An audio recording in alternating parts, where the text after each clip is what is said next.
प्यारे विद्यार्थी मित्रों, शिक्षा संघ कार्यक्रम में आपका हार्दिक स्वागत है।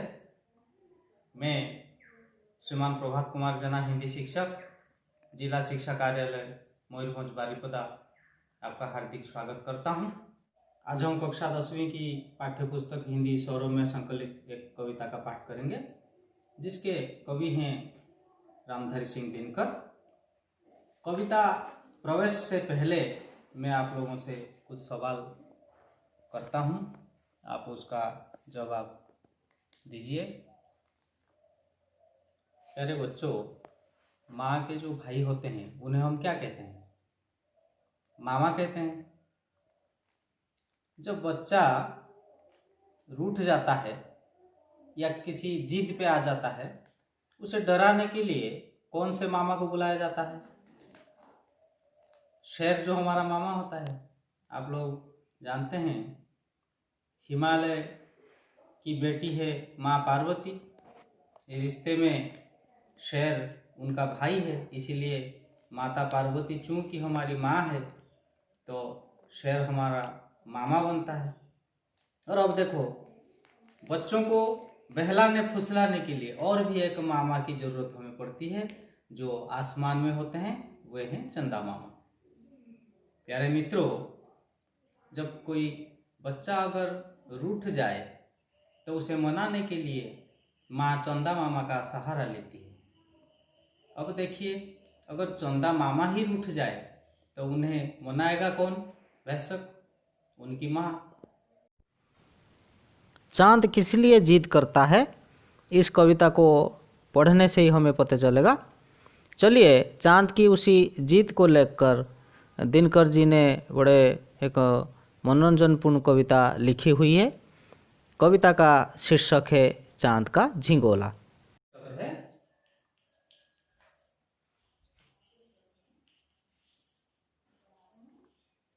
चांद का झिंगोला।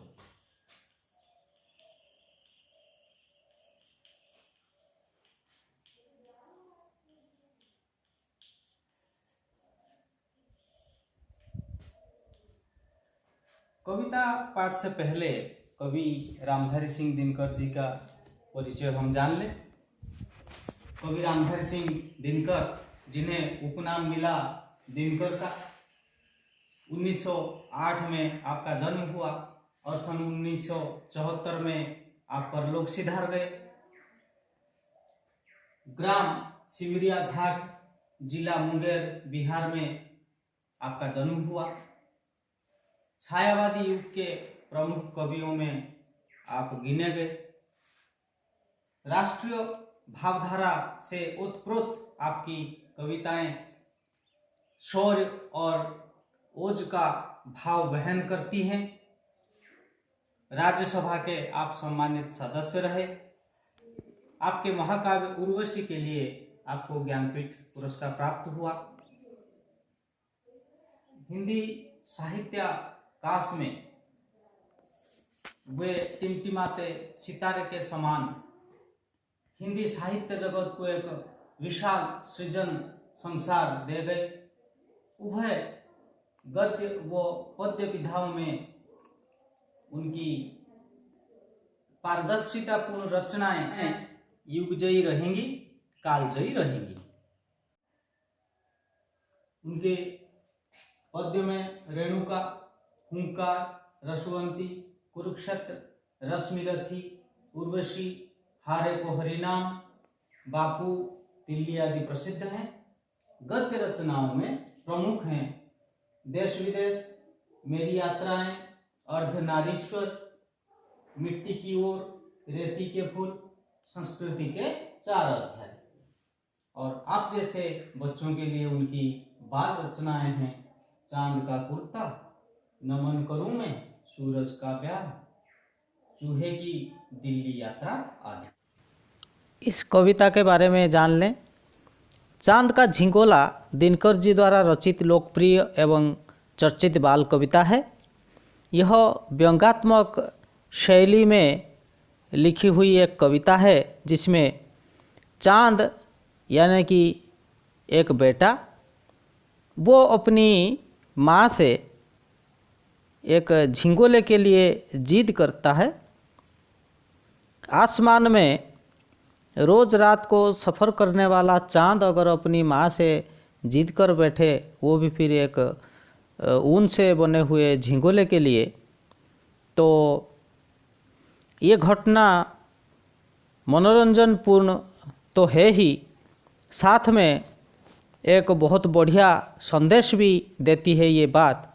वो हमें कविता पाठ करने के बाद ही पता चलेगा। चलिए अब कविता का पाठ करते हैं। कविता का शीर्षक चांद का झिंगोला, कवि रामधारी सिंह दिनकर। हटकर बैठा चांद एक दिन, माता से वह बोला, सिलवा दो माँ मुझे ऊन का मोटा एक झिंगोला। सन सन चलती हवा रात भर, जाड़े से मरता हूँ, ठिठुर ठिठुर कर किसी तरह यात्रा पूरी करता हूँ। आसमान का सफ़र और यह मौसम है जाड़े का, ना हो अगर तो ला दो कुर्ता ही कोई भाड़े का। आसमान का सफ़र और यह मौसम है जाड़े का, ना हो अगर तो ला दो कुर्ता ही कोई भाड़े का। अब इन शब्दों के अर्थ जान लेते हैं। झिंगोला अर्थात छोटे बच्चों का अंगरखा या कमीज। हठ माने जिद, ऊन भेड़ बकरी आदि के रोएं, हवा पवन समीर, यात्रा सफ़र, आसमान आकाश, गगन नभ भी कह सकते हैं, नाप माप, सफ़र यात्रा, मौसम ऋतु, जाड़ा अर्थात शीत, और भाड़ा का मतलब है किराया। अब चलिए इस पद के भावार्थ को जान ले। एक दिन चांद अपनी परेशानियों से त्रस्त होकर माँ से जिद कर बैठता है, हठ कर बैठता है,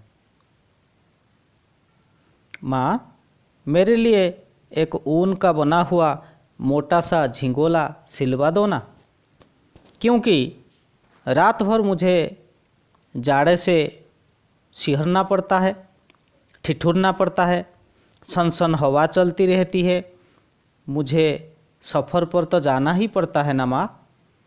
खुले आसमान में जाड़े के मौसम में सफ़र करना, वो भी फिर बिना झिंगोले के, बड़ी मुश्किल मुझे झेलनी पड़ती है माँ। जैसे भी हो तुम मेरे लिए एक झिंगोला सिलवा दो, अगर ना हो सके तो कम से कम किसी से भाड़े का ही झिंगोला ले आओ, लेकिन मुझे झिंगोला ही चाहिए। अपनी किसी आवश्यकता की पूर्ति के लिए प्यारे बच्चों, आप लोग जैसे अपनी माँ के पास जिद करते हैं, वैसे चांद भी अपनी माँ के पास सर्दी से बचने के लिए एक झिंगोला दिलवा देने की जिद कर बैठता है। अब इस पद से संबंधित कुछ अभ्यास कार्य कर लें। पहला प्रश्न, चांद का झिंगोला किस कवि की रचना है? दूसरा प्रश्न है, कौन किससे हठ करता है? और तीसरा, चांद किस लिए हठ करता है? चौथा, रात भर किस तरह की हवा चलती है? पांचवा प्रश्न आपके सामने है, जाड़े में वह किस तरह मरता है? अब प्यारे बच्चों, मैं आपको उत्तर बता देता हूँ। आप ऐसे प्रश्न तैयार करेंगे और परीक्षा के लिए प्रस्तुत होंगे।